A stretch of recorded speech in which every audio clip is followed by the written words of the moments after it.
Sarah membelai gaun sutra di tangannya, merasakan lembutnya kain di jari-jarinya. Bukan untuknya. Tentu saja. Itu adalah pesanan klien terbarunya yang kaya raya. Seorang sosialita yang tak pernah ragu menghamburkan uang untuk kepuasan sesaat. Sarah tersenyum tipis. Kontras sekali dengan kehidupannya sendiri.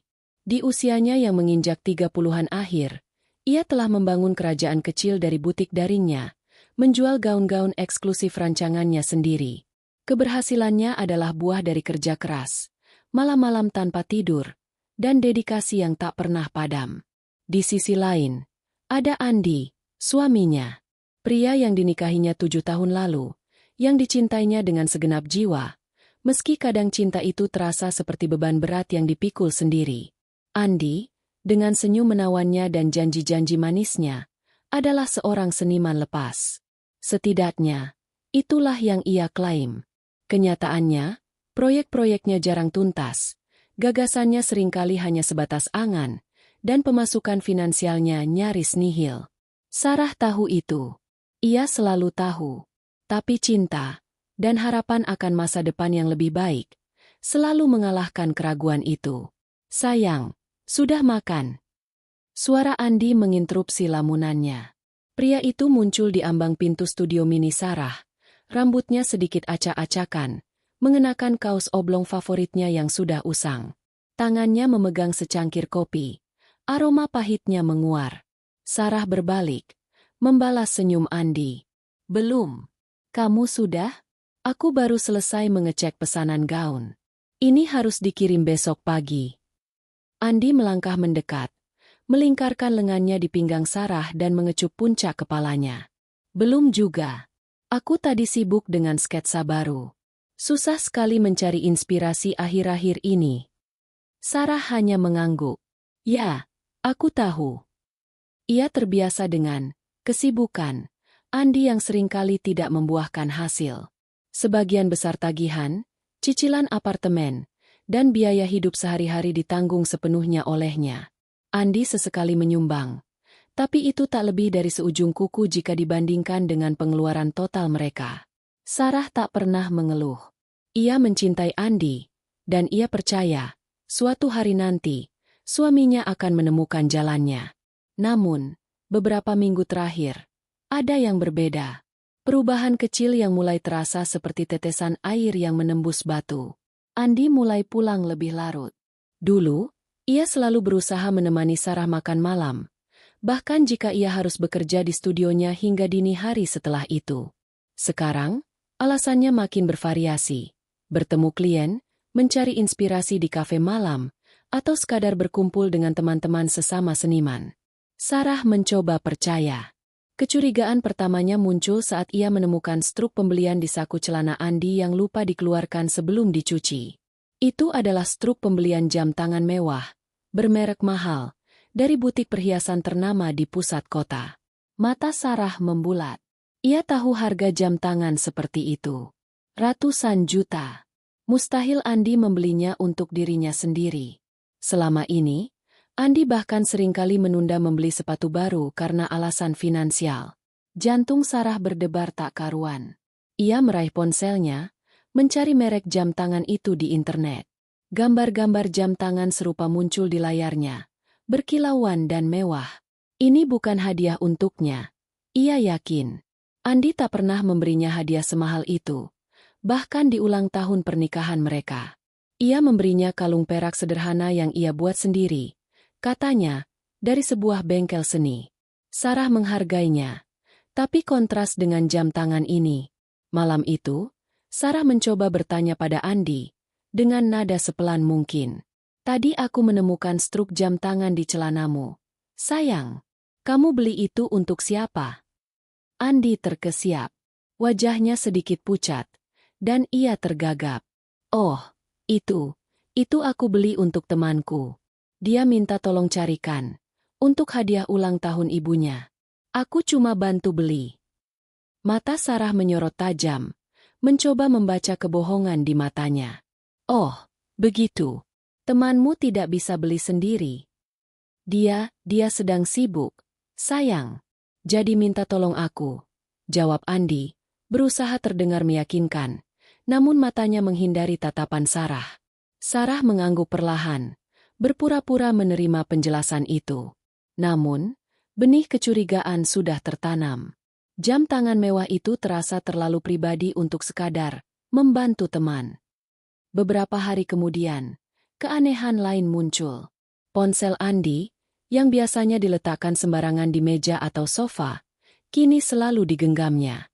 Ia seringkali pergi ke kamar mandi atau keluar ke balkon untuk menerima telepon, berbisik-bisik, dan wajahnya akan berubah ekspresi secara drastis, kadang tersenyum lebar, kadang gelisah. Suatu malam, saat Andi sedang mandi, ponselnya bergetar di nakas samping tempat tidur. Sarah, yang sedang merapikan spray, tak sengaja melihat layar ponsel yang menyala. Sebuah notifikasi pesan masuk dari nomor tak dikenal, dengan nama kontak, Mawar. Pesannya singkat. Sudah sampai? Aku merindukanmu, sayang. Dunia Sarah runtuh. Sebuah nama dan panggilan yang sama sekali asing. Jantungnya bergemuruh. Darahnya berdesir dingin. Tangannya gemetar. Namun ia memaksa dirinya untuk tenang. Ia tidak membuka pesan itu. Ia tidak ingin Andi tahu ia sudah melihatnya. Ia hanya meletakkan ponsel itu kembali, seolah tak terjadi apa-apa, seolah hatinya tidak sedang tercabik-cabik. Saat Andi keluar dari kamar mandi, ia langsung mengambil ponselnya. Siapa yang menelepon? Tanyanya tanpa menatap Sarah. Tidak ada. Tadi ada notifikasi pesan masuk, tapi aku tidak lihat isinya. Jawab Sarah setenang mungkin, meskipun napasnya terasa tertahan di tenggorokan. Andi terlihat lega. Oh, mungkin iklan. Ia langsung membuka ponselnya. Wajahnya kembali terpancar senyum yang aneh.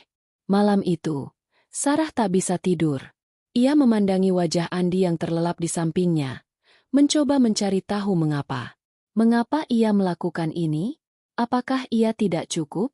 Apakah cinta yang diberikannya selama ini tidak berarti apa-apa? Air mata mengalir deras di pipinya, membasahi bantal. Ia merasa bodoh, begitu naif, begitu buta. Keesokan harinya, Sarah memutuskan untuk tidak tinggal diam. Ia harus mencari tahu, bukan untuk mencari validasi, tapi untuk mendapatkan kebenaran, sepedih apapun itu. Ia tahu ia tidak akan langsung melabrak Andi. Instingnya mengatakan ada sesuatu yang lebih dalam dari sekadar perselingkuhan biasa. Jam tangan mahal itu, tingkah laku Andi yang aneh, dan kini nama, Mawar. Semuanya terasa janggal. Sarah membuka laptopnya. Dengan hati-hati, ia mulai mencari petunjuk. Ia memeriksa riwayat pencarian Andi di browser yang ia gunakan bersama. Tak ada yang mencurigakan. Andi selalu pandai menyembunyikan jejaknya. Namun, ia ingat bahwa Andi sering menggunakan kartu kreditnya untuk pembelian online, yang terhubung dengan akun email pribadinya.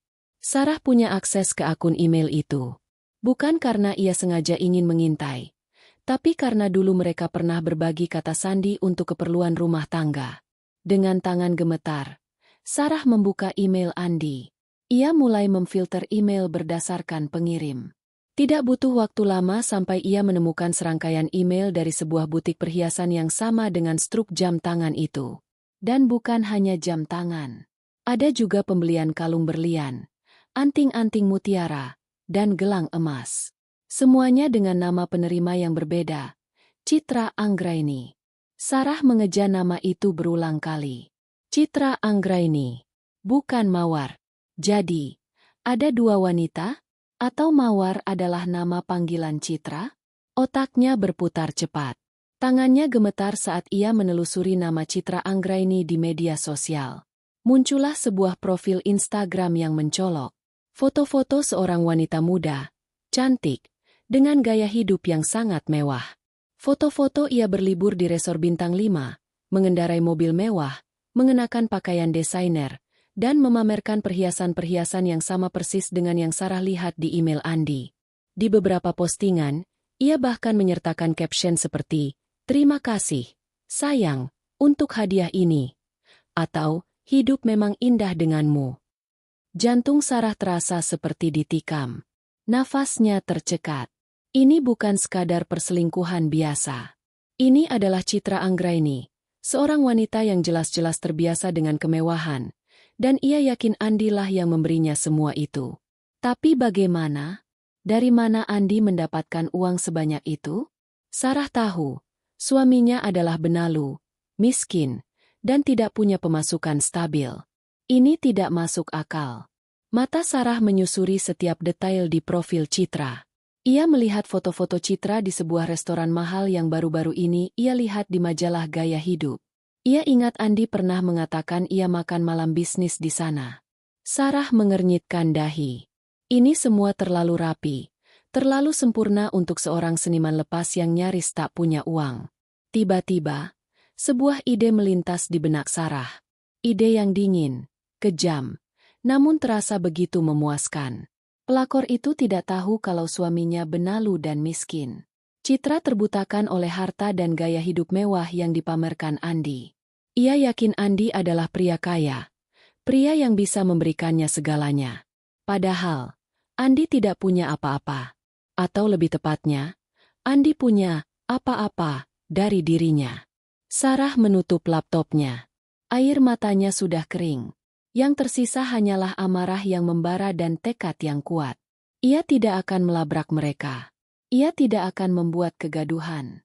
Ia akan membiarkan mereka tenggelam dalam kebohongan mereka sendiri. Ia akan membuat mereka menyesal seumur hidup. Ini baru permulaan. Babak pertama dari drama yang akan ia sutradarai sendiri. Dan kali ini, ia akan memastikan bahwa ia adalah pemenang di akhir cerita. Malam-malam berikutnya di rumah Sarah terasa seperti berada di dalam sangkar es. Dingin, sepi, namun diwarnai gejolak badai di dalam dirinya. Ia terus berakting. Tersenyum tipis saat Andi pulang larut, mengangguk setuju saat suaminya menceritakan kesibukannya yang makin tak masuk akal, dan berpura-pura sibuk dengan gaun-gaun di studio saat Andi menerima telepon misterius. Setiap tawa palsu dan anggukan hampa terasa seperti sayatan tipis di hatinya. Namun Sarah tahu ini adalah bagian dari rencananya. Ia harus mengumpulkan lebih banyak bukti. Ia harus memahami skema licik Andi secara keseluruhan. Ponsel Citra Anggraini menjadi jendela Sarah menuju kehidupan ganda suaminya. Setiap malam, setelah memastikan Andi tertidur pulas, atau setidaknya berpura-pura tidur pulas, Sarah akan meraih ponselnya. Ia tidak menguntit secara membabi buta, melainkan dengan tujuan. Ia mencermati setiap unggahan Citra, mencari pola, mencari korelasi dengan kebohongan Andi.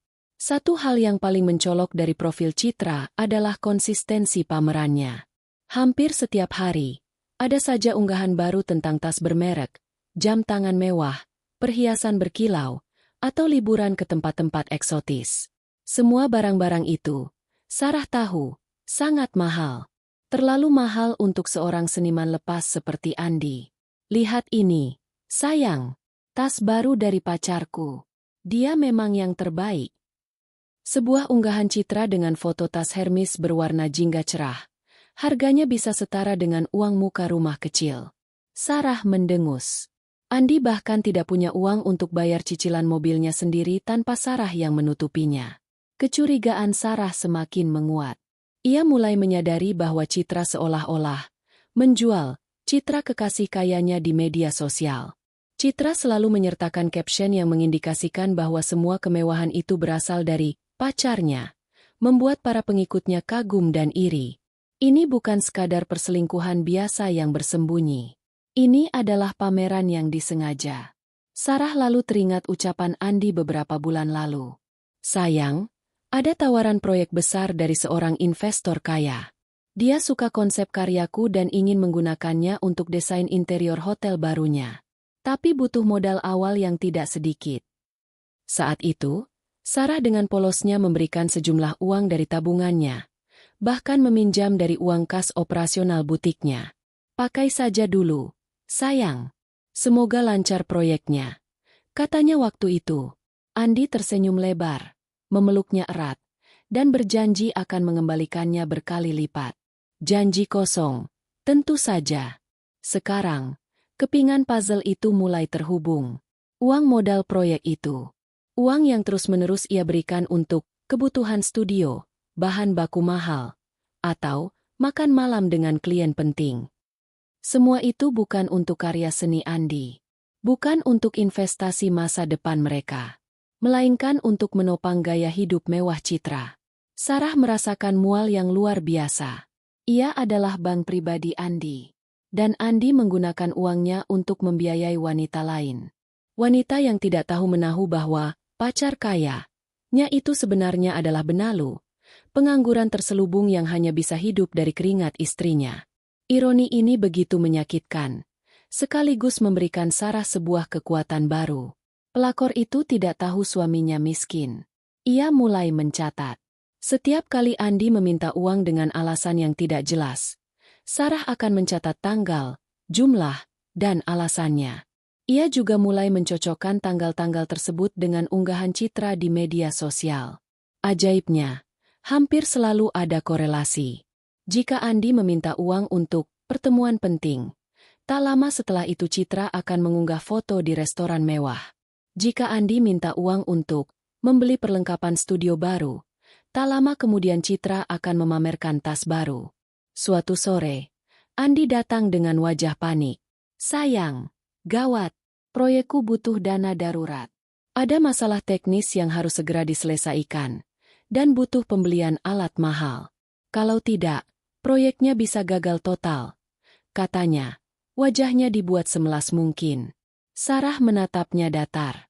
"Berapa banyak, Andi?" "Cukup besar, sayang. Sekitar 100 juta.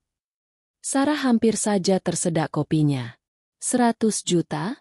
Untuk masalah teknis? Ini jelas uang untuk Citra. 100 juta, Andi? Bukankah kemarin kamu baru minta 50 juta untuk bahan baku?" Andi menggaruk kepalanya. "Yang kemarin itu untuk bagian lain. Sayang, ini beda lagi. Demi masa depan kita. Sayang, ini investasi besar." Sarah menghela napas panjang, berpura-pura ragu. "Baiklah, tapi ini yang terakhir. Andi, aku juga harus memutar uang untuk butikku. Aku harus jual beberapa aset jika kamu minta sebanyak itu." Ini bohong. Tentu saja. Sarah punya tabungan tersembunyi yang Andi tidak tahu, hasil dari investasinya yang cerdas. Namun, ia ingin membuat Andi merasa bersalah, meskipun ia tahu pria itu tidak punya hati nurani. Andi tersenyum lebar, memeluk Sarah erat. "Terima kasih, sayang. Kamu memang yang terbaik. Aku janji, setelah proyek ini sukses, kita akan liburan kemanapun kamu mau." Sarah membalas pelukannya dengan kaku. Di benaknya, ia sudah melihat tas mewah apa yang akan Citra pamerkan beberapa hari ke depan. Ia memberikan uang itu. Dan benar saja, seminggu kemudian, Citra mengunggah foto dirinya di sebuah butik perhiasan, dengan kalung berlian melingkar di lehernya. "Finally got this baby. Thank you my dearest. You always know what you want." Tulisnya dengan emoji hati. Amarah Sarah naik ke ubun-ubun. Tapi ia menahannya. Ini bukan waktunya untuk meledak. Ini adalah waktunya untuk mengamati, mengumpulkan senjata. Ia menyadari satu hal krusial. Citra sama sekali tidak tahu realitas finansial Andi. Ia percaya Andi adalah pria kaya raya yang mampu memanjakannya. Dan Andi mati-matian mempertahankan image itu, bahkan jika harus mengorbankan istri sahnya sendiri. Sarah mulai mengubah strateginya. Ia tidak hanya mengumpulkan bukti finansial, tapi juga bukti sosial. Ia sengaja mengikuti akun-akun teman Citra dan lingkaran sosialnya yang lain. Dari sana, ia menemukan lebih banyak foto dan video yang menunjukkan Andi berada di tempat-tempat mewah bersama Citra. Di acara pesta, di galeri seni, di private dinner, semuanya dibiayai oleh uang Sarah. Ada satu foto yang membuat Sarah tertawa getir. Citra dan Andi sedang berpose mesra di depan sebuah mobil sport mewah. Captionnya, "Jalan-jalan sore dengan kesayangan." Sarah tahu pasti, mobil itu bukan milik Andi. Itu adalah mobil sewaan, atau bahkan milik teman Citra. Andi hanya berpose di depannya untuk memperkuat ilusi kemapanannya. Semakin banyak Sarah menggali, semakin jelas gambaran yang terbentuk. Andi adalah parasit ulung. Ia pandai memanipulasi, pandai berbohong, dan pandai menciptakan ilusi. Ia hidup dari keringat Sarah, dan menggunakan uang itu untuk memuaskan egonya dan membuai wanita lain yang haus materi. Citra, di sisi lain, adalah korban yang rela menjadi korban, buta oleh kilau harta. Pada titik ini, Sarah tidak lagi merasakan kesedihan yang mendalam. Kesedihan itu telah berubah menjadi kemarahan yang dingin dan perhitungan yang matang. Ia melihat Andi bukan lagi sebagai suaminya, melainkan sebagai target. Dan Citra, sebagai pion yang akan ia gunakan untuk menjatuhkan Andi. Ia mulai membayangkan skenario. Bagaimana jika Citra tahu bahwa semua kemewahan yang ia nikmati itu berasal dari uang seorang istri yang dikhianati? Bagaimana jika image pria kaya yang dibanggakan Citra itu runtuh di depan mata semua orang? Penyesalan mereka akan jauh lebih pahit daripada sekadar dicampakkan. Pintu neraka telah terbuka, bisik Sarah pada dirinya sendiri suatu malam, menatap langit-langit kamar yang gelap. Ia tidak lagi melihat ini sebagai akhir dari pernikahannya, melainkan sebagai awal dari babak baru dalam hidupnya. Babak di mana ia akan menjadi arsitek kehancuran bagi mereka yang telah menginjak-injak hatinya. Babak di mana ia akan menegakkan keadilan dengan caranya sendiri. Ia mulai membuat daftar. Daftar bukti-bukti kebohongan Andi, daftar pengeluaran yang ia biayai, daftar unggahan Citra yang menunjukkan kemewahan palsu itu. Semua tertata rapi di folder tersembunyi di laptopnya. Ia juga mulai memikirkan langkah-langkah selanjutnya. Ia tidak akan terburu-buru. Balas dendam terbaik disajikan dingin, dan rencana yang matang membutuhkan waktu. Sarah tahu persis apa yang akan ia lakukan. Ia akan membiarkan Andi dan Citra semakin terjerat dalam jaring kebohongan yang mereka ciptakan sendiri. Ia akan melihat mereka membangun menara kebohongan hingga setinggi mungkin, hanya untuk kemudian merobohkannya dengan satu tarikan. Dan ketika menara itu runtuh, ia akan memastikan mereka berdua berada di bawahnya, merasakan betapa sakitnya penyesalan. Malam itu, setelah semua kegelapan dan kemarahan mereda, Sarah menemukan secercah cahaya. Bukan cahaya harapan untuk pernikahannya yang hancur, melainkan cahaya strategi.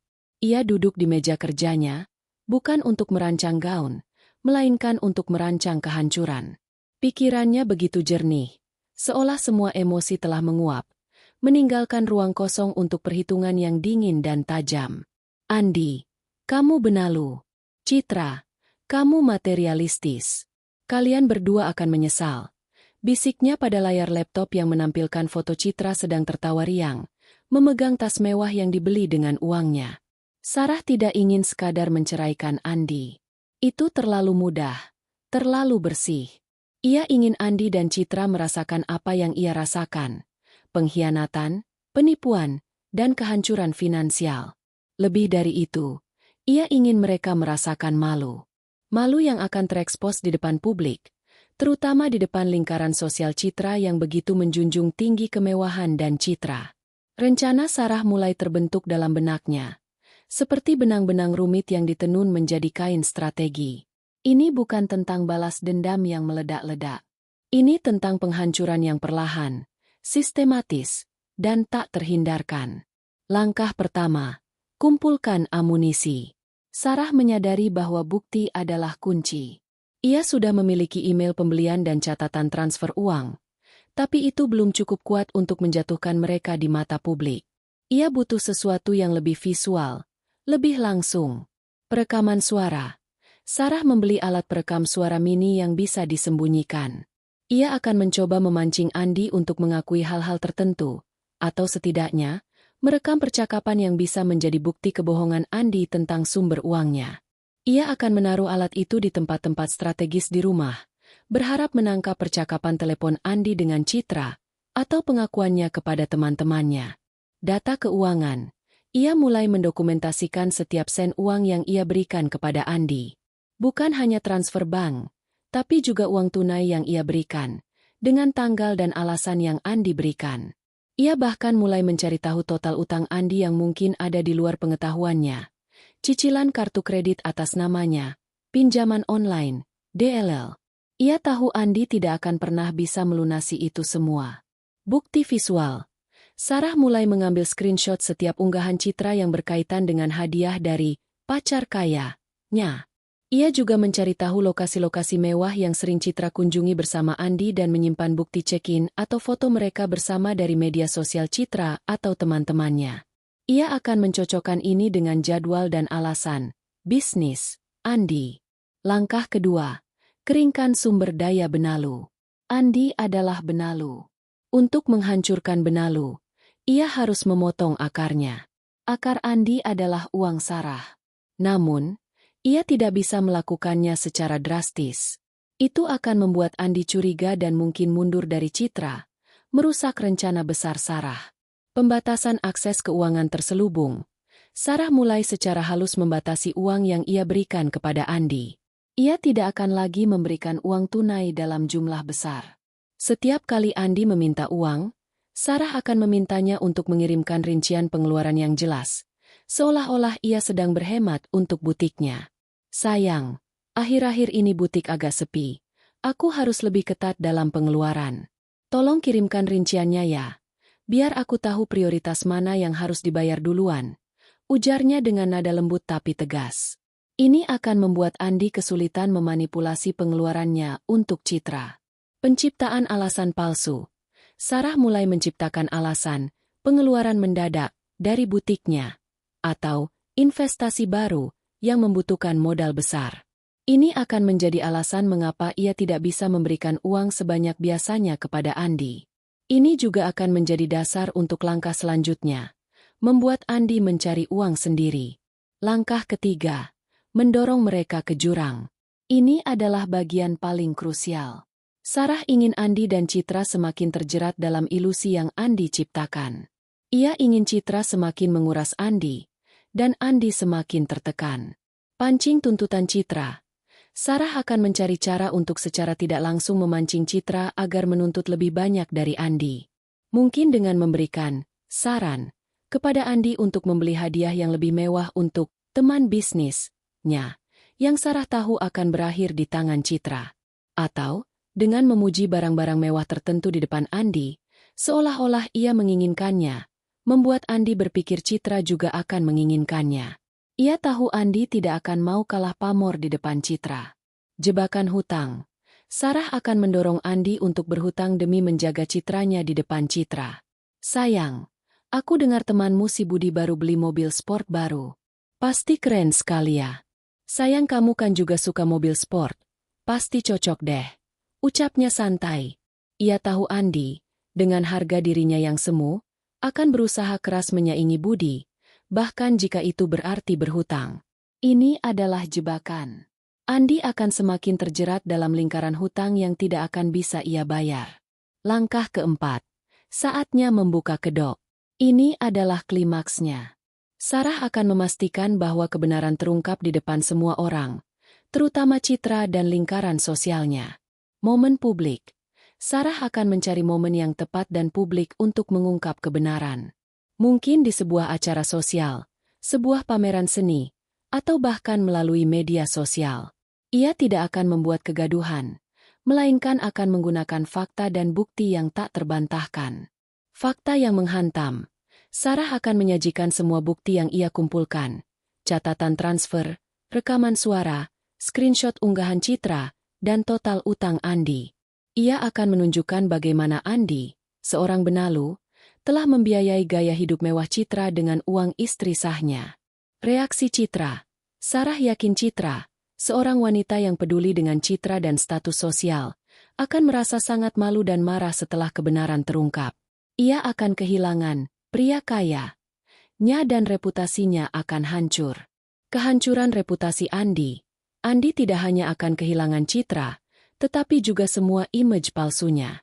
Ia akan dicap sebagai penipu, pembohong, dan benalu. Tak ada lagi yang akan percaya padanya, baik dalam bisnis maupun dalam kehidupan pribadi.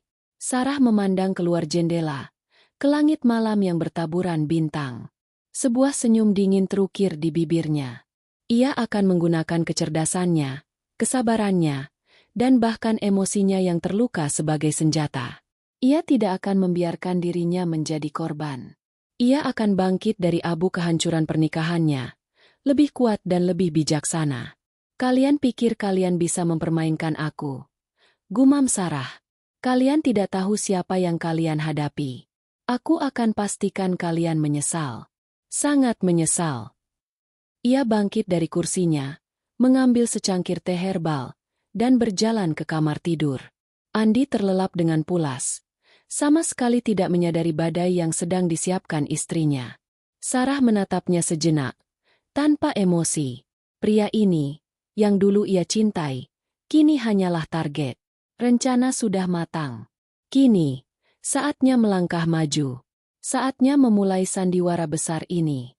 Hari-hari berikutnya terasa seperti audisi panjang untuk sebuah peran yang Sarah mainkan dengan sempurna. Istri yang setia, sedikit lelah karena tuntutan pekerjaan, namun tetap penuh cinta. Di balik senyumnya yang tipis dan perhatiannya yang seolah tulus, ada seorang dalang yang dengan cermat menarik setiap benang. Strategi pertama Sarah adalah membatasi aliran dana secara halus. Bukan dengan pemotongan drastis yang bisa membangkitkan kecurigaan, melainkan dengan menciptakan narasi yang meyakinkan tentang kondisi finansial butiknya. Sayang, aku sedang mempertimbangkan untuk membeli mesin bordir otomatis terbaru. Sarah membuka percakapan saat mereka makan malam. Suara piring beradu pelan di meja makan. Harganya lumayan fantastis, tapi ini bisa mempercepat produksi dan meningkatkan kualitas. Aku harus mengencangkan ikat pinggang sedikit untuk ini. Andi, yang sibuk dengan ponselnya, hanya bergumam tanpa menoleh. Oh ya? Bagus itu. Sayang. Demi kemajuan bisnismu. Tentu, sahut Sarah. Senyumnya tetap terjaga. Jadi, mungkin untuk sementara, kita harus lebih hati-hati dengan pengeluaran yang tidak terlalu penting. Aku harus memprioritaskan modal untuk investasi ini. Sejak itu, setiap kali Andi meminta uang, Sarah akan menanggapi dengan nada menyesal. Oh, sayang, kebetulan sekali. Dana kas butik sedang kupakai untuk DP mesin bordir itu. Sekarang kasnya tipis sekali. Kamu bisa pakai kartu kredit dulu, atau coba cari dari teman-temanmu. Andi akan mendengus, sesekali mengeluh tentang proyeknya yang tertunda, karena ia harus menunggu bayaran dari klien. Namun, ia tidak punya pilihan. Ia tidak bisa meminta uang terlalu sering, apalagi dalam jumlah besar. Karena alasan investasi butik, Sarah terasa begitu logis. Andi mulai merasa sedikit tertekan. Namun ia terlalu asyik dengan hidup baru-nya bersama Citra untuk menyadari pola di balik alasan Sarah. Di sisi lain, Sarah mulai berinvestasi pada dirinya sendiri. Ia tahu, untuk membuat Andi dan Citra semakin terbuai, ia harus menunjukkan Citra yang semakin mapan dan bahagia, terlepas dari kekacauan dalam rumah tangganya. Ia mendaftar kursus pengembangan diri, mengambil kelas yoga, bahkan berinvestasi pada personal stylist untuk tampil lebih segar dan elegan. Kamu makin cantik saja, sayang, puji salah satu pegawainya di butik. Sarah hanya tersenyum simpul. Ia tahu itu bukan untuk Andi. Itu untuk dirinya sendiri, dan untuk memancing kecurigaan Citra di masa depan. Sarah juga sengaja memposting foto-foto kegiatannya di media sosial, dengan angle dan caption yang cerdas, tentu saja. Foto-foto dirinya yang sedang berdiskusi dengan mentor bisnis, atau selfie dengan wajah segar setelah kelas yoga. Ia ingin menciptakan kesan bahwa ia baik-baik saja, bahkan mungkin jauh lebih baik dari sebelumnya. Ironisnya, semakin bahagia Sarah terlihat, semakin bebas Andi merasa untuk melanjutkan perselingkuhannya. Andi, yang merasa aman, karena Sarah tidak menunjukkan tanda-tanda kecurigaan, semakin berani. Permintaannya pada Sarah semakin kreatif, selalu dengan dalih, kebutuhan mendesak untuk proyek seni, yang selalu terdengar samar. Sarah selalu memberikan uang itu, namun ia melakukannya melalui transfer bank, dengan catatan kecil di memo transaksi, modal proyek, bahan baku, atau operasional studio. Setiap transfer adalah amunisi, setiap alasan adalah bukti. Suatu sore, Sarah, secara tidak sengaja, menemukan percakapan Andi dengan temannya di grup chat lama yang belum ia hapus dari laptopnya. Percakapan itu membahas bagaimana Andi berhasil mengelabui kliennya, yang sebenarnya adalah Sarah, untuk mendapatkan dana besar. Andi bahkan sesumbar tentang betapa mudahnya ia mendapatkan uang tanpa harus bekerja keras. Sarah segera mengambil screenshot percakapan itu, menyimpannya di folder rahasianya. Senyum pahit merekah di bibirnya. Sementara itu, Citra terus memamerkan gaya hidup mewahnya di Instagram. Foto-foto ia di fine dining restaurant, menikmati afternoon tea di hotel bintang 5, dan memakai perhiasan berkilau terus membanjiri timeline. Sarah mencatat setiap lokasi, setiap barang mewah yang dipamerkan. Kadang, ia sengaja meninggalkan majalah gaya hidup di meja kopi dengan halaman yang terbuka menampilkan iklan perhiasan atau jam tangan tertentu. "Sayang, lihat deh jam tangan ini. Cantik sekali ya," ucap Sarah suatu pagi, menunjuk sebuah iklan jam tangan mewah di majalah. "Pasti harganya selangit." Andi melirik sekilas. "Ah, biasa saja. Banyak model lain yang lebih bagus." Ia berkata demikian. Namun Sarah menangkap ekspresi Andi yang sedikit gelisah. Ia tahu Andi memikirkan Citra. Ia ingin membelikan Citra yang terbaik.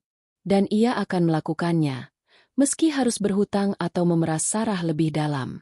Beberapa hari kemudian, Sarah melihat unggahan Citra dengan jam tangan yang sama persis seperti di majalah itu. Sarah tersenyum penuh kemenangan. Jebakannya berhasil. Andi semakin tertekan untuk memenuhi tuntutan Citra yang semakin tinggi, dan itu semua akan mengurasnya. Sarah juga mulai mendorong Andi untuk mengambil proyek yang membutuhkan komitmen finansial besar dari Andi sendiri. "Andi, kamu kan seniman. Kenapa tidak mencoba pameran tunggal? Itu bisa mengangkat namamu. Aku bisa bantu carikan galeri, tapi kamu harus menyiapkan dana untuk sewa tempat dan promosi. Biar nanti hasilnya besar," bujuk Sarah dengan nada penuh dukungan. Ia tahu Andi tidak punya dana sebanyak itu. Ini adalah upaya untuk membuat Andi terjebak dalam hutang yang lebih besar. Andi tampak antusias. "Ide bagus. Sayang, aku memang sudah lama ingin pameran tunggal. Tapi dananya." "Jangan khawatir soal dana, sayang. Kamu bisa coba ajukan pinjaman ke bank, atau pinjam dari teman-temanmu yang kaya itu. Pasti mereka mau bantu demi karirmu." Sarah menyarankan dengan santai, seolah-olah itu adalah hal yang wajar. Ia tahu Andi akan memanfaatkan saran ini, dan akan terjerat lebih dalam ke dalam hutang. Andi, dengan egonya yang tinggi, setuju. Ia mulai menghubungi teman-temannya, meminjam sana-sini, dan bahkan mencoba mengajukan pinjaman pribadi ke bank. Ia berjanji akan mengembalikan uang itu berkali lipat setelah pameran tunggalnya sukses besar. Sarah hanya mendengarkan sambil tersenyum dalam hati. Ia tahu pameran itu tidak akan pernah terwujud, atau setidaknya tidak akan mendatangkan keuntungan. Uang itu akan mengalir ke Citra. Semakin hari, Sarah semakin mahir dalam perannya. Ia menjaga ketenangannya, mengamati setiap gerak-gerik Andi, dan mencatat setiap detail. Ia membiarkan Andi hidup dalam gelembung kebohongan yang ia ciptakan, membiarkannya semakin tinggi di awan-awan kemewahan palsu bersama Citra. Sarah tahu, semakin tinggi mereka terbang, semakin sakit saat mereka jatuh. Ia juga mulai mempersiapkan dirinya secara emosional. Ia tidak lagi melihat Andi sebagai pria yang ia cintai. Ia melihatnya sebagai sebuah proyek yang harus diselesaikan, sebuah masalah yang harus dipecahkan. Setiap tetes air mata yang ia tumpahkan di awal telah mengering, digantikan oleh baja dan determinasi. Hanya tinggal menunggu waktu, bisiknya pada dirinya sendiri, sambil memandangi cincin kawin di jari manisnya. Cincin yang dulu melambangkan cinta dan kesetiaan, kini terasa seperti belenggu yang akan segera ia patahkan. Dan ketika itu terjadi, Andi dan Citra akan merasakan akibat dari perbuatan mereka. Penyesalan itu akan datang. Musim berganti, dan begitu pula dinamika di rumah tangga Sarah. Andi, yang semakin terbuai dalam ilusi kemapanan dan kepercayaan diri yang palsu, tak menyadari bahwa setiap langkahnya adalah tarian di atas jaring yang sedang ditenun Sarah. Sarah tak lagi meneteskan air mata.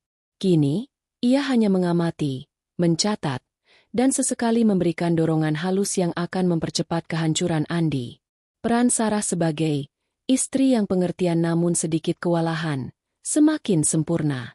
Ia terus mengeluhkan biaya operasional butik yang membengkak, atau investasi baru yang ia lakukan untuk pengembangan diri dan usahanya.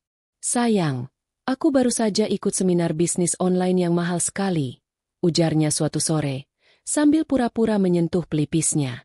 "Tapi ilmunya bagus sekali, bisa menaikkan omzet butikku. Sayangnya, dananya lumayan menguras kas."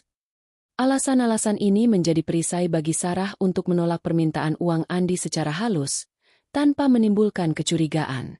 Andi mau tak mau harus mencari sumber dana lain, dan Sarah tahu persis kemana ia akan mencari, hutang. Sarah tak pernah secara langsung menyarankan Andi untuk berhutang. Ia lebih suka menaburkan benih ide, membiarkan Andi yang materialistis dan mudah terpengaruh itu memungutnya dan menanamnya sendiri. Suatu hari, saat mereka scroll media sosial bersama, sebuah kebiasaan yang mulai jarang dilakukan Andi, Sarah dengan santai berhenti pada sebuah post tentang pembukaan restoran mewah baru. "Wah, ambience-nya bagus sekali ya, sayang. Interiornya juga elegan," komentar Sarah, menunjuk foto-foto interior restoran. "Kudengar chefnya terkenal dan harganya selangit. Pasti kamu punya teman atau kenalan yang sering makan di tempat seperti ini, ya?" Andi, dengan senyum angkuh, langsung menyahut. "Tentu saja. Banyak temanku yang sudah coba di sana. Aku sendiri juga sudah reservasi untuk dinner minggu depan." Sarah tersenyum tipis. Ia tahu ini bohong. Andi tidak akan pernah sanggup membayar makan malam di restoran semahal itu, apalagi jika ia yang mentraktir. Namun, Andi merasa perlu untuk mempertahankan citranya di depan Sarah, demi menjaga skenario hidup kaya yang ia ciakan. 2 hari kemudian, Citra mengunggah foto dirinya di restoran mewah itu, dengan caption, "Terima kasih untuk dinner romantisnya, sayang. Paling suka kalau kamu yang pilih tempatnya." Sarah hanya menggelengkan kepala. Uang siapa yang digunakan? Tentu saja uang dari pinjaman Andi. Sarah bahkan mulai memancing Andi untuk berinteraksi lebih jauh dengan Citra di dunia maya, meskipun ia tahu Andi tidak akan mau. "Sayang, aku melihat kamu jarang sekali like atau komen di post teman-temanmu. Nanti mereka pikir kamu sombong loh," Sarah berkata dengan nada bercanda. Andi hanya mendengus. "Aku kan sibuk."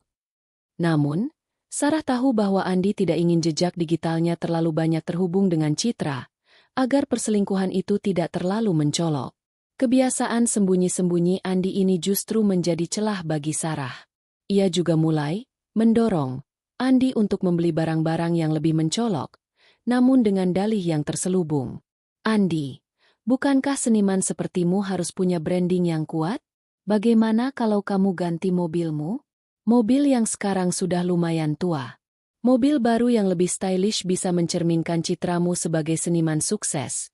Loh, nanti klien-klienmu juga pasti lebih terkesan," bujuk Sarah suatu pagi, saat mereka berada di garasi. Andi tampak berpikir keras. Mobilnya memang sudah usang, warisan dari ayahnya. Ia selalu mengeluhkannya. Tapi, sayang dana kan sedang tipis. "Ya, aku tahu. Tapi kan kamu bisa ajukan kredit. Aku rasa dengan portofolio karyamu yang katanya sudah banyak itu, bank pasti mau kasih pinjaman. Aku bisa bantu cari informasinya kalau kamu mau," kata Sarah penuh perhatian, namun dengan nada yang mengandung jebakan. Ia tahu Andi pasti akan tergoda. Sebuah mobil baru akan memperkuat image pria kaya di mata Citra. Dan benar saja, beberapa minggu kemudian, Andi pulang dengan wajah sumringah. "Sayang, aku berhasil. Aku dapat pinjaman untuk beli mobil baru. Prosesnya lancar sekali." Sarah memeluknya, pura-pura ikut senang. "Selamat, sayang. Aku tahu kamu pasti bisa. Mobilnya nanti warna apa?" "Aku pesan yang paling keren, sayang. Sporty dan mewah," jawab Andi bersemangat, sambil menunjukkan brosur mobil sport berwarna merah. Sarah tersenyum masam. Ia tahu bahwa cicilan mobil itu akan mencekik Andi, Dan sebagian besar dana pinjaman itu mungkin akan kembali lagi untuk gaya hidup Citra, bukan untuk karir seni Andi. Foto Citra berpose di samping mobil sport merah yang sama segera muncul di Instagramnya. Jalan-jalan sore dengan kekasih tercinta. Dia memang tahu cara membuatku bahagia, tulis Citra. Sarah melihatnya, dan hatinya terasa dingin. Well done, Andi. You just took your own grave a little deeper. Di sisi lain, Sarah terus meningkatkan diri. Ia mengambil alih seluruh pengelolaan keuangan butiknya, termasuk mengurus investasi-investasi jangka panjang yang diam-diam ia lakukan. Ia mempekerjakan asisten pribadi yang sangat cakap, yang membantunya mengatur jadwal, mengelola media sosial, dan bahkan memilah-milah email bisnis. Tujuannya bukan hanya untuk meringankan bebannya, tetapi juga untuk membuat dirinya terlihat semakin sibuk, semakin tak terjangkau, dan semakin sukses di mata Andi. Ini akan semakin memperlebar jurang antara dirinya dan Andi, membuatnya semakin jauh dari masalah-masalah Andi. Maaf ya, sayang, aku tidak bisa menemanimu makan malam ini. Jadwalku padat sekali, kata Sarah suatu malam, dengan ekspresi lelah yang dibuat-buat. Aku ada meeting daring dengan klien dari luar kota. Kamu bisa pesan makanan saja, ya? Andi mengangguk malas. Ia justru merasa lega. Sarah yang sibuk berarti ia memiliki lebih banyak kebebasan untuk bertemu Citra. Ia tidak menyadari bahwa setiap kesibukan Sarah adalah bagian dari rencana besar, sebuah persiapan untuk momen ketika ia akan menarik semua permadani dari bawah kaki Andi. Sarah bahkan mulai berbicara tentang rencana masa depannya sendiri, tanpa melibatkan Andi secara langsung.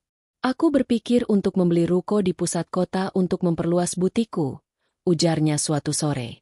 Peluangnya besar sekali, tapi modalnya juga besar. Aku harus benar-benar menghemat dan memutar uang dari sekarang.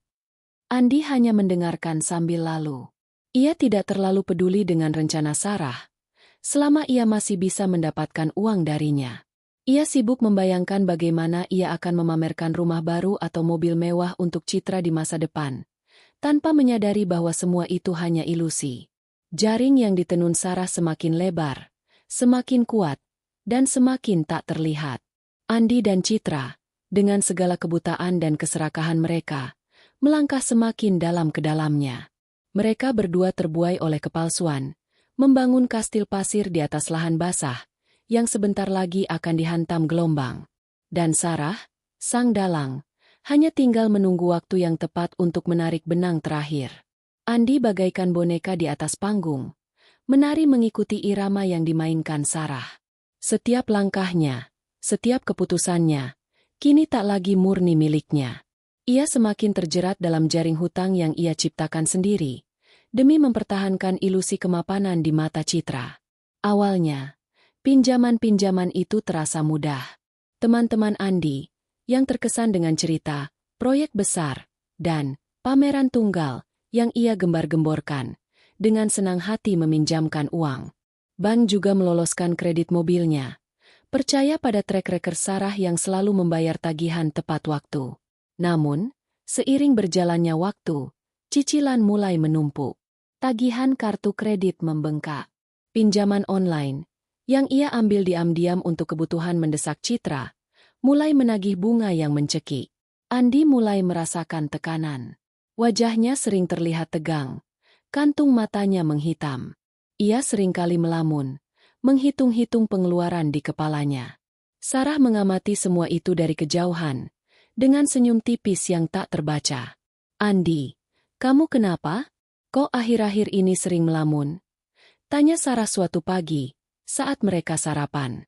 Ia sengaja meletakkan koran bisnis di meja, dengan artikel tentang krisis ekonomi dan kenaikan suku bunga.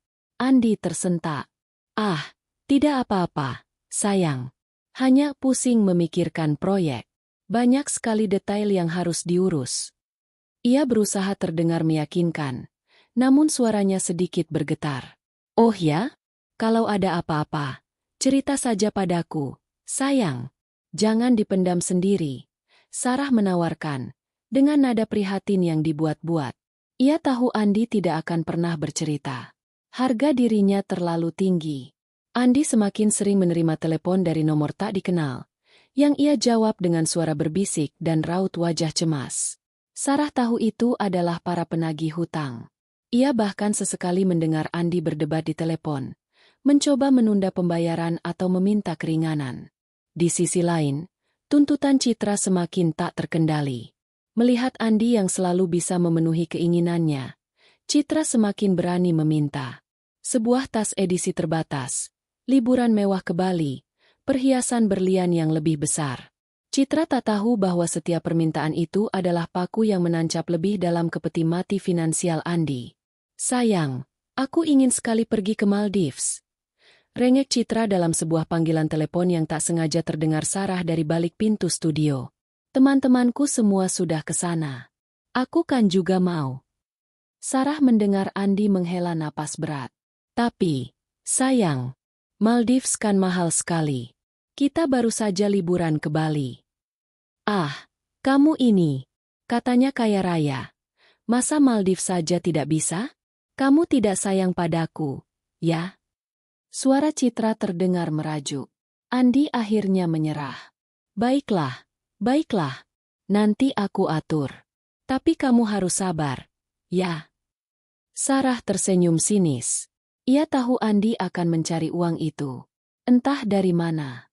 Mungkin dengan menjual salah satu barang berharganya, atau mengambil pinjaman baru dengan bunga yang lebih tinggi. Hubungan Andi dan Citra mulai menunjukkan keretakan kecil. Citra, yang terbiasa dimanjakan, mulai menunjukkan ketidaksabarannya. Ia sering mengeluh jika Andi terlambat menjemput, atau jika hadiah yang ia inginkan tidak segera datang. Andi, yang tertekan oleh hutang dan tuntutan Citra, mulai kehilangan kesabarannya. Pertengkaran kecil mulai sering terjadi di antara mereka, meskipun tidak pernah sampai pada titik perpisahan. Citra masih terbuai oleh ilusi kekayaan Andi, dan Andi masih membutuhkan Citra untuk mempertahankan citranya di depan teman-temannya. Sarah, di sisi lain, justru semakin terlihat mapan dan bahagia. Butiknya berkembang pesat. Ia sering diundang sebagai pembicara di acara-acara bisnis, dan penampilannya semakin memukau. Ia sengaja memposting foto-foto dirinya di acara-acara bergengsi, atau saat ia sedang berlibur dengan teman-teman wanitanya. Ia ingin Andi melihat betapa ia baik-baik saja tanpa dirinya, dan betapa ia justru semakin sukses.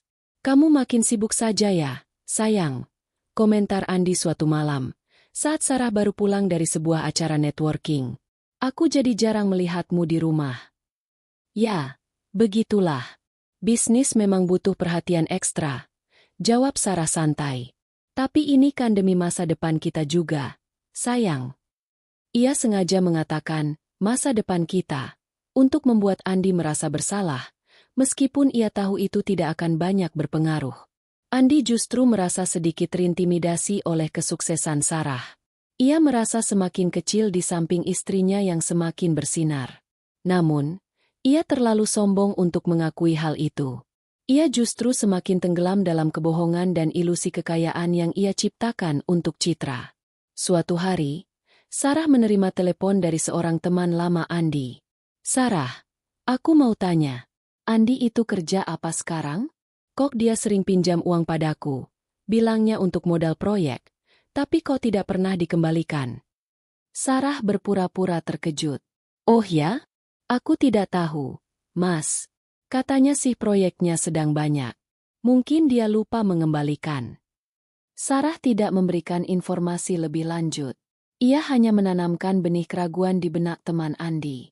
Ia ingin rumor tentang kesulitan finansial Andi menyebar di lingkaran pertemanannya.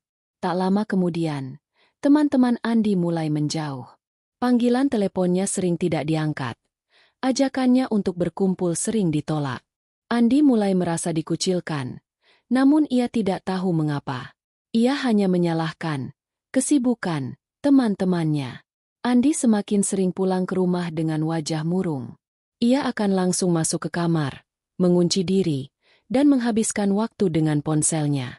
Sarah tahu ia sedang berurusan dengan masalah hutangnya, atau sedang bertengkar dengan Citra. Puncaknya adalah ketika Sarah menemukan surat peringatan dari bank di meja dapur. Surat itu ditujukan kepada Andi, Berisi pemberitahuan bahwa cicilan mobilnya sudah menunggak 3 bulan dan akan segera dilakukan penarikan jika tidak segera dilunasi. Sarah memegang surat itu, jantungnya berdebar kencang, namun bukan karena panik, melainkan karena kepuasan. Ini adalah tanda yang ia tunggu-tunggu. Tanda bahwa Andi telah mencapai titik terendah. Ia meletakkan surat itu kembali di tempatnya, seolah tidak pernah melihatnya. Ia ingin Andi yang menemukannya sendiri, merasakan kepanikan itu. Malam itu, Andi pulang dengan wajah lebih pucat dari biasanya. Ia langsung menuju meja dapur, dan matanya tertuju pada surat dari bank. Wajahnya langsung berubah panik. Ia membaca surat itu berulang kali, seolah tak percaya dengan apa yang ia lihat. Sayang, ini bagaimana? Andi tergagap, menunjuk surat itu. Sarah menoleh, berpura-pura terkejut. Surat apa itu, sayang? Dari Ban? Ada apa? Andi menunjukkan surat itu padanya. Tangannya gemetar. Cicilan mobil, menunggak. Mereka akan menarik mobilnya. Sarah menghela napas panjang, berpura-pura prihatin. Astaga, Andi, kenapa bisa sampai begini? Bukankah kamu bilang proyekmu lancar? Andi terdiam, tidak bisa menjawab. Ia hanya menunduk. Wajahnya merah padam karena malu. Aku sudah bilang, kan, sayang, untuk hati-hati dengan pengeluaran. Butikku juga sedang butuh modal besar.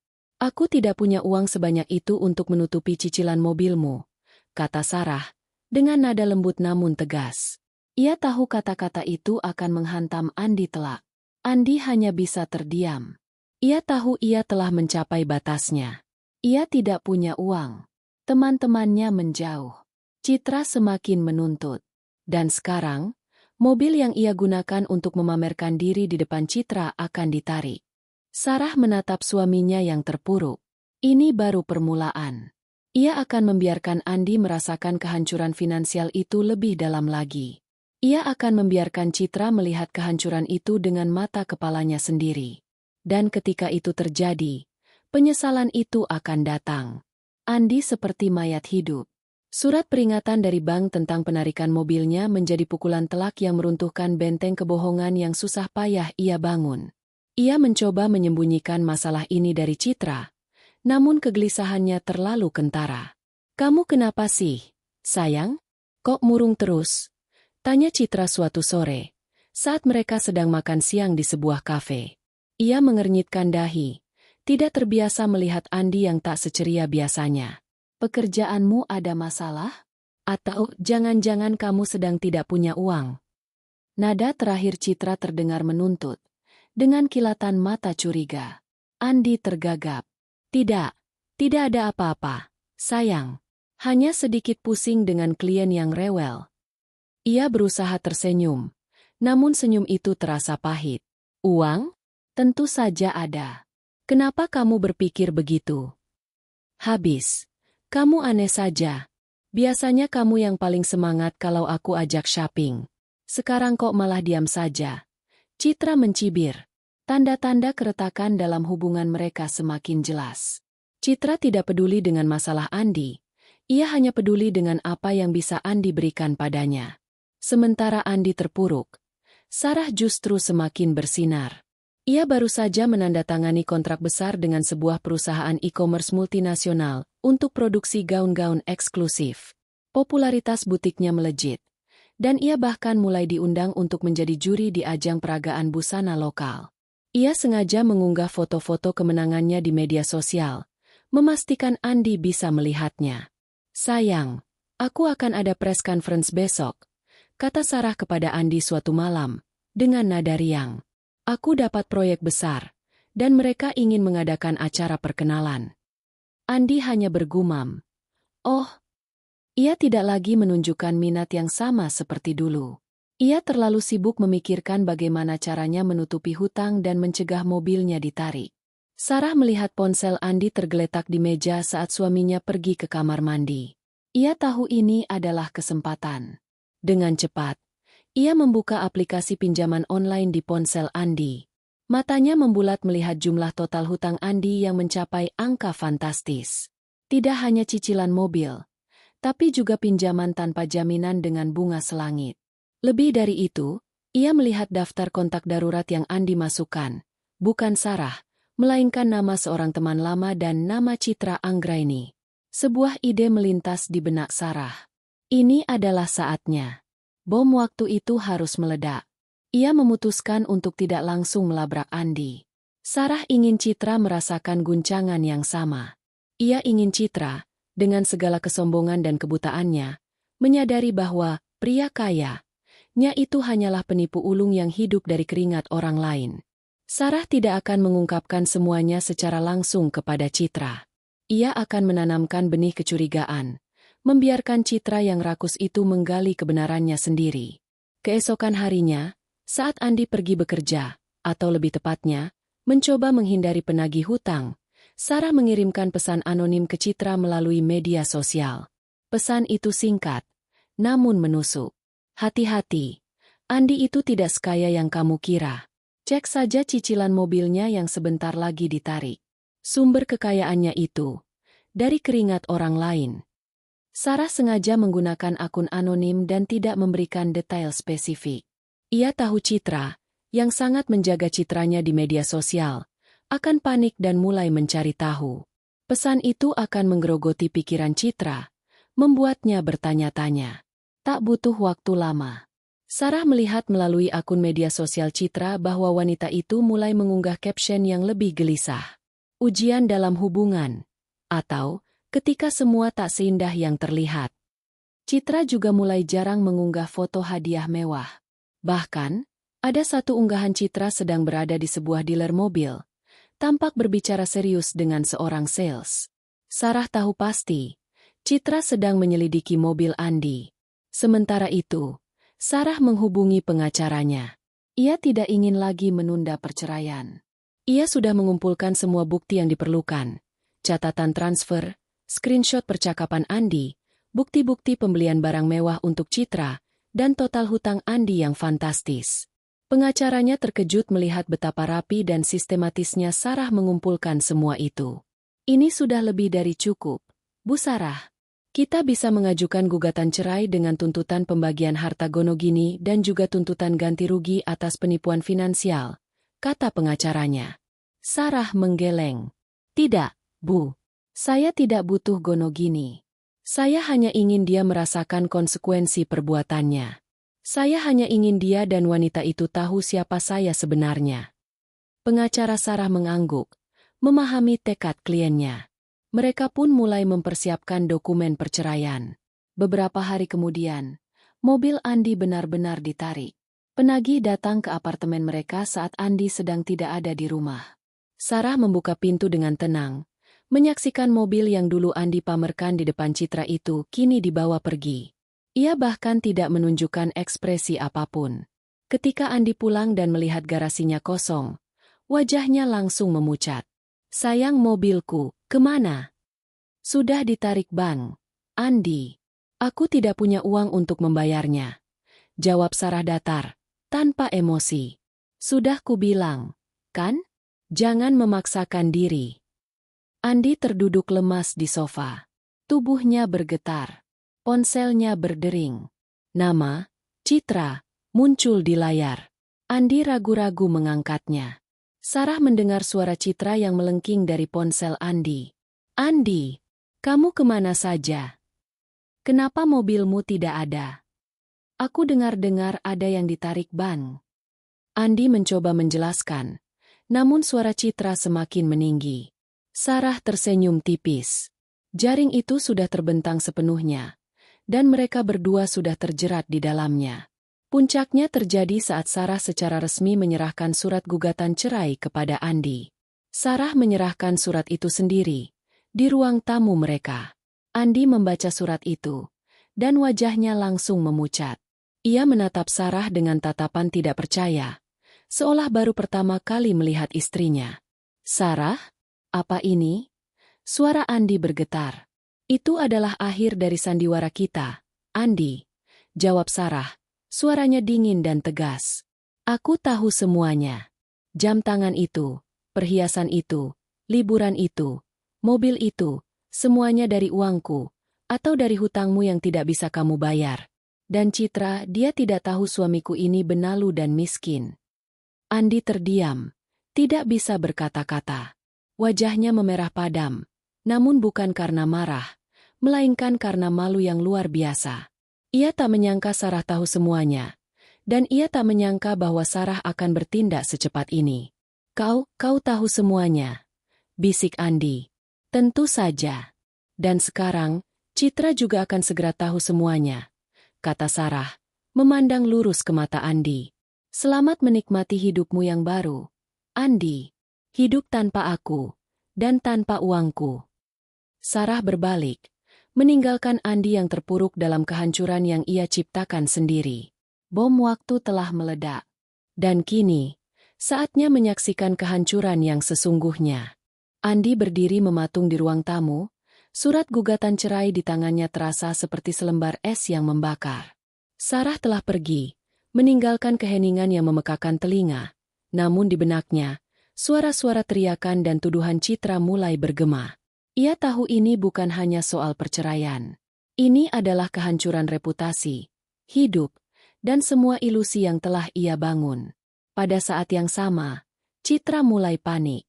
Pesan anonim itu, ditambah dengan hilangnya mobil sport Andi yang mewah, membuatnya gelisah. Ia telah mencoba menghubungi Andi berulang kali, namun Andi selalu mengelak, atau memberikan alasan yang semakin tidak masuk akal. Naluri Citra yang materialistis berteriak, bahaya. Citra memutuskan untuk mengambil tindakan sendiri. Ia menghubungi seorang kenalan yang bekerja di sebuah perusahaan leasing mobil. Dengan sedikit bujukan dan nama besar, Andi sang seniman kaya, ia berhasil mendapatkan informasi yang sangat ia takuti. Mobil sport merah itu memang ditarik karena tunggakan cicilan yang parah. Jantung Citra mencelos. Ini tidak masuk akal. Bukankah Andi selalu mengatakan ia punya banyak proyek besar? Bukankah ia sering memamerkan transferan uang dan kartu kredit platinum?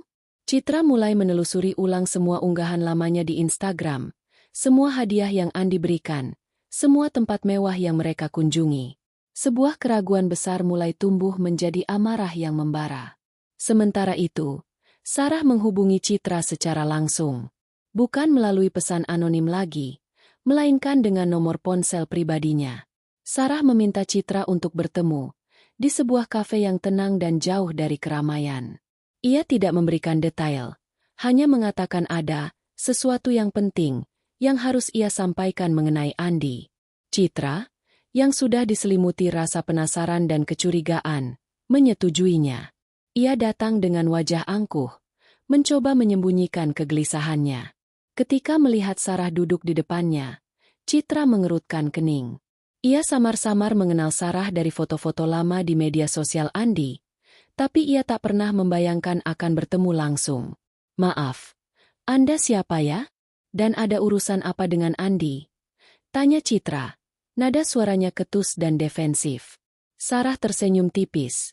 Senyum yang sama sekali tidak hangat. Nama saya Sarah.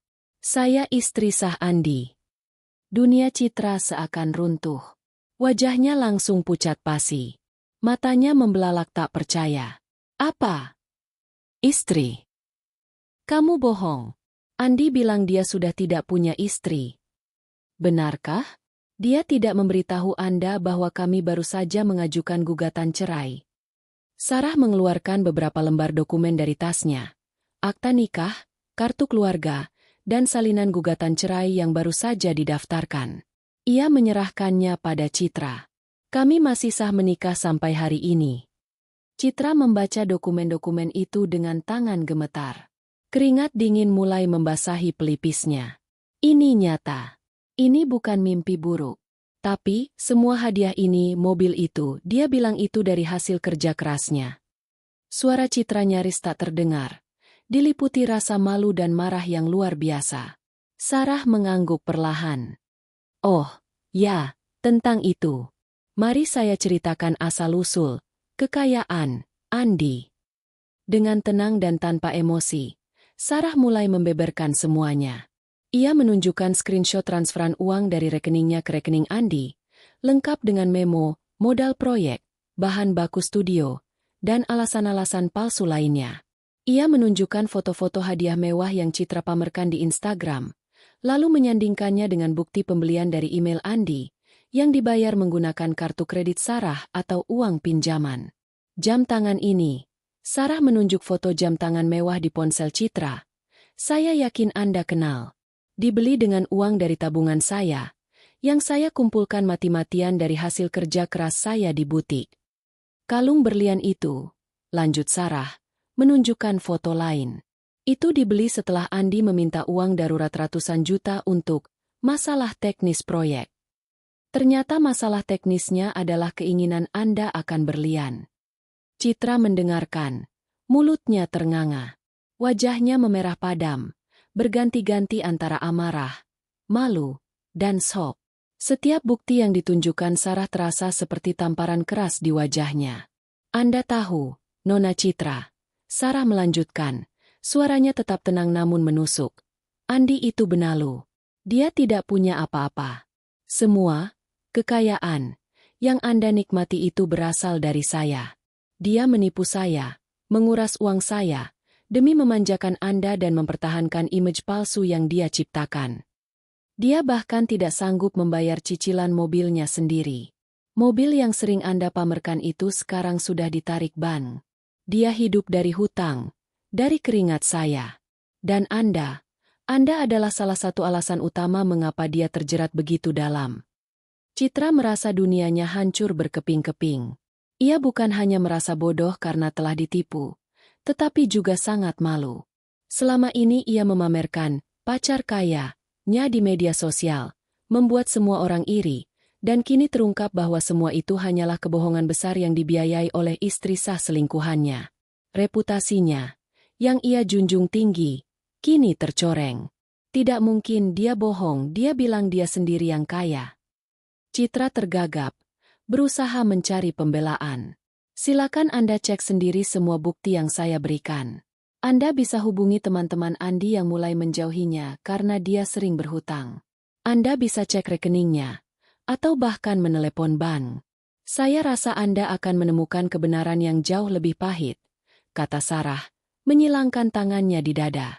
Citra tiba-tiba teringat panggilan telepon Andi yang sering berbisik, wajahnya yang panik saat menerima telepon, dan alasan-alasan anehnya. Semua potongan puzzle yang sebelumnya ia abaikan, kini jatuh pada tempatnya. Andi memang menipunya. Ia bukan pria kaya. Ia hanyalah benalu. Anda tahu ini semua sejak awal? Tanya Citra, matanya berkaca-kaca. Namun kali ini bukan karena kesedihan, melainkan karena rasa tertipu yang mendalam. Sarah mengangguk. Tentu saja. Dan saya membiarkan Anda berdua tenggelam dalam kebohongan itu. Saya membiarkan dia menguras habis-habisan dirinya, hingga tidak tersisa apa-apa. Karena saya ingin kalian berdua merasakan penyesalan yang sebenarnya. Citra terdiam, tubuhnya bergetar hebat. Ia tidak tahu harus merasa lebih marah kepada Andi atau kepada dirinya sendiri karena begitu buta. Air mata mulai mengalir di pipinya. Air mata kepahitan dan penyesalan. Sarah berdiri, mengambil tasnya. Saya rasa urusan kita selesai di sini, Nona Citra. Saya harap Anda mendapatkan pelajaran berharga dari kejadian ini. Sarah meninggalkan Citra yang masih terpaku di kursi kafe, dikelilingi oleh puing-puing kebanggaan dan ilusi kekayaannya. Kebenaran telah terungkap, dan efek domino dari kebenaran itu baru saja dimulai. Sarah berjalan keluar kafe dengan langkah ringan, merasakan beban berat yang selama ini ia pikul kini terangkat. Babak selanjutnya adalah panggung bagi penyesalan mereka. Kabar tentang Andi dan Citra menyebar bak api di padang rumput kering, terutama di lingkaran sosial Citra yang selama ini terbuai oleh image kemewahan palsu. Citra, yang selama ini mengukir Citra sebagai wanita sosialita dengan kekasih kaya raya, kini menjadi bahan tertawaan dan cibiran. Unggahan-unggahan lamanya di media sosial, yang dulu dipenuhi pujian, kini dibanjiri komentar sinis dan emoji tertawa. Citra mencoba membela diri. Ia menghubungi teman-temannya, mencoba menjelaskan bahwa ia juga korban penipuan Andi. Namun, terlalu banyak bukti, dan terlalu banyak saksi yang melihatnya menikmati kemewahan yang dibiayai oleh orang lain. Reputasinya hancur lebur. Ia dicap sebagai wanita matre yang buta karena harta, dan kini menanggung malu yang tak terhingga. Beberapa klien yang sebelumnya tertarik dengan pengaruh citra di media sosial, satu persatu mulai mundur. Pekerjaan endorsement dan tawaran kerja sama pun menguap. Citra tidak hanya kehilangan harga dirinya, tetapi juga sebagian besar pendapatannya. Sementara itu, Andi menghadapi neraka yang lebih parah. Setelah gugatan cerai Sarah yang tak terelakkan, ia diusir dari apartemen yang selama ini ia tinggali gratis. Ia kembali ke kontrakan kecilnya yang kumuh, dikelilingi tumpukan surat penagihan dan panggilan telepon dari bank serta rentenir. Teman-teman yang dulu ia manfaatkan kini tak lagi mengangkat teleponnya. Mereka bahkan sengaja menghindari kontak dengannya. Andi mencoba menghubungi Citra. Ia berharap Citra akan tetap bersamanya, setidaknya untuk dukungan moral. Namun, Citra, yang merasa sama-sama ditipu dan malu, sudah memblokir semua aksesnya. Dasar penipu. Benalu. Jangan pernah temui aku lagi. Pesan terakhir Citra yang berhasil Andi baca sebelum diblokir sepenuhnya. Andi benar-benar sendirian. Ia tidak punya uang, tidak punya pekerjaan yang stabil, dan tidak punya siapa-siapa lagi. Semua image seniman sukses dan pria kaya yang ia bangun runtuh dalam semalam. Ia mencoba menjual beberapa lukisan lamanya, namun tak ada yang mau membelinya dengan harga pantas. Reputasinya sebagai penipu telah menyebar luas di kalangan komunitas seniman. Suatu siang, Sarah tak sengaja melihat Andi di sebuah kedai kopi pinggir jalan. Andi tampak lusuh, rambutnya acak-acakan, mengenakan pakaian yang sama selama berhari-hari. Ia sedang makan mie instan cup, sambil menatap kosong ke jalanan. Wajahnya yang dulu selalu terlihat ceria dan penuh percaya diri, kini dipenuhi bayangan kekalahan dan penyesalan yang mendalam. Sarah berhenti sejenak, mengamatinya dari kejauhan. Tak ada lagi amarah yang membara di hatinya. Yang ada hanyalah rasa lega. Ia telah berhasil. Ia telah membuat Andi merasakan apa yang ia rasakan. Andi, yang merasa terpojok dan putus asa, akhirnya menyadari betapa bodohnya ia. Ia telah menukar berlian asli, Sarah, dengan kaca palsu, Citra. Ia telah menghancurkan kehidupannya sendiri demi ilusi dan keserakahan. Ia merindukan rumah yang hangat, makanan yang selalu tersedia, dan dukungan tak bersyarat dari Sarah. Tapi semua itu sudah lenyap, tak akan pernah kembali. Di sisi lain, Citra, yang terbiasa hidup mewah, kini harus berjuang keras. Ia terpaksa menjual beberapa tas dan perhiasan mewahnya untuk membayar cicilan dan memenuhi kebutuhan sehari-hari. Ia melihat teman-temannya yang dulu mengaguminya kini menjauh, atau bahkan membicarakannya di belakang. Rasa malu dan penyesalan itu terus menghantuinya. Ia menyesal telah mengejar pria yang hanya benalu, tanpa pernah mencari tahu kebenaran di baliknya. Ia menyesal telah terlalu percaya pada tampilan luar dan gemerlap media sosial. Sarah melihat semua itu dari jauh. Melalui kabar angin, melalui media sosial, melalui laporan pengacaranya. Ia melihat bagaimana Andi dan Citra, dua orang yang telah mengkhianatinya, kini tenggelam dalam penyesalan mereka sendiri. Mereka tidak hanya kehilangan satu sama lain, tetapi juga harga diri, reputasi, dan masa depan yang mereka impikan. Apakah kamu tidak merasa kasihan pada mereka, Bu? Tanya Lina, asisten Sarah, suatu hari. Lina adalah satu-satunya orang yang tahu sebagian besar kisah Sarah. Sarah menggeleng. Kasihan? Untuk apa? Lina, apakah mereka pernah kasihan padaku? Mereka merencanakan kebohongan dan penipuan ini tanpa sedikit pun memikirkan perasaanku. Mereka memilih jalan ini. Dan sekarang, mereka harus memanen hasilnya. Sarah tak lagi ingin membuang energinya untuk memikirkan mereka. Ia telah menutup bab itu dalam hidupnya. Penyesalan mereka adalah bentuk keadilan baginya. Sebuah penyesalan yang terlambat, namun sangat nyata. Udara pagi di Surakarta terasa sejuk dan damai. Sarah menyesap teh herbalnya di balkon apartemen barunya yang menghadap ke Sungai Bengawan Solo. Suara hiruk-pikuk kota mulai terdengar. Namun di sudut pribadinya ini, ada ketenangan yang menaungi. Jauh dari hiruk-pikuk drama masa lalunya. 2 tahun telah berlalu sejak Sarah melayangkan gugatan cerai. Prosesnya berjalan lancar, dan Andi tidak melakukan perlawanan berarti. Ia terlalu hancur, terlalu malu, dan terlalu terjerat hutang untuk bisa melawan. Sarah tidak mengambil harta Gonogini. Baginya, kebebasan dan keadilan adalah satu-satunya harta yang ia inginkan dari pernikahan itu. Hidup Sarah kini adalah refleksi dari perjuangan dan kemenangannya. Butiknya berkembang pesat. Ia tidak hanya sukses di pasar lokal, tetapi juga mulai merambah pasar internasional melalui platform e-commerce yang lebih besar. Gaun-gaun rancangannya kini dikenal karena kualitas, keunikan, dan story di baliknya. Ia sering diundang menjadi pembicara di berbagai seminar, berbagi inspirasi tentang bagaimana bangkit dari keterpurukan dan membangun bisnis yang kokoh. Sarah belajar banyak tentang keuangan, tentang investasi, dan tentang bagaimana melindungi dirinya sendiri. Ia menjadi lebih mandiri, lebih cerdas, dan lebih kuat dari sebelumnya. Ia tidak lagi melihat cinta sebagai kelemahan, melainkan sebagai sebuah pilihan yang harus didasari oleh penghargaan diri dan akal sehat. Lingkaran pertemanannya pun berubah. Ia kini dikelilingi oleh orang-orang yang tulus mendukungnya, yang menghargai kerja kerasnya, dan yang melihatnya sebagai individu yang kuat, bukan hanya istri seseorang. Mereka sering menghabiskan waktu bersama, tertawa, berbagi cerita, dan saling menginspirasi.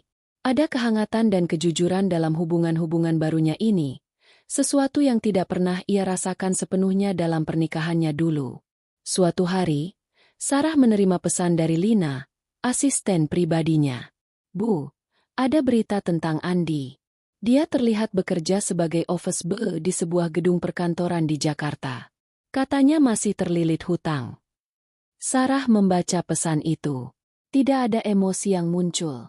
Tidak ada kepuasan yang meledak-ledak. Tidak ada pula rasa kasihan. Hanya ada rasa datar, seperti membaca berita tentang orang asing. Ia telah menutup buku tentang Andi. Hidupnya sudah terlalu berharga untuk dihabiskan memikirkan nasib mantan suaminya itu. Beberapa bulan kemudian, Sarah juga mendengar kabar tentang Citra. Reputasinya sebagai sosialita pamer telah sepenuhnya hancur. Ia tidak lagi aktif di media sosial, dan jarang terlihat di acara-acara publik. Citra terpaksa mencari pekerjaan sederhana untuk memenuhi kebutuhannya, jauh dari gaya hidup glamor yang pernah ia impikan. Penyesalan itu, yang begitu kuat, telah mengubahnya. Sarah tidak pernah mencari tahu lebih jauh. Ia telah menunaikan janjinya pada diri sendiri. Ia telah membuat mereka menyesal. Dan kini, ia telah menemukan kedamaian. Ia memejamkan mata, merasakan angin sejuk membelai wajahnya. Ia teringat kembali pada hari-hari gelap di mana ia menemukan kebohongan Andi.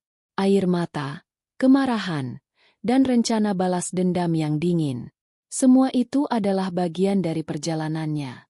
Sebuah perjalanan yang membentuknya menjadi wanita seperti sekarang, tegar, bijaksana, dan tangguh. Sarah tidak lagi mencari cinta yang terburu-buru. Ia percaya, jika memang ada, cinta yang tulus dan sejati akan datang pada waktu yang tepat, dari orang yang tepat. Yang terpenting, ia kini mencintai dirinya sendiri, menghargai setiap perjuangan yang telah ia lalui, dan siap untuk menyambut setiap babak baru dalam hidupnya. Ia membuka mata. Mentari pagi mulai naik, menyinari kota dengan cahaya keemasan. Sarah tersenyum. Sebuah lembaran baru telah terbuka. Lembaran yang akan ia tulis sendiri, dengan tinta kebahagiaan dan kesuksesan yang murni, bukan lagi dari kebohongan dan sandiwara.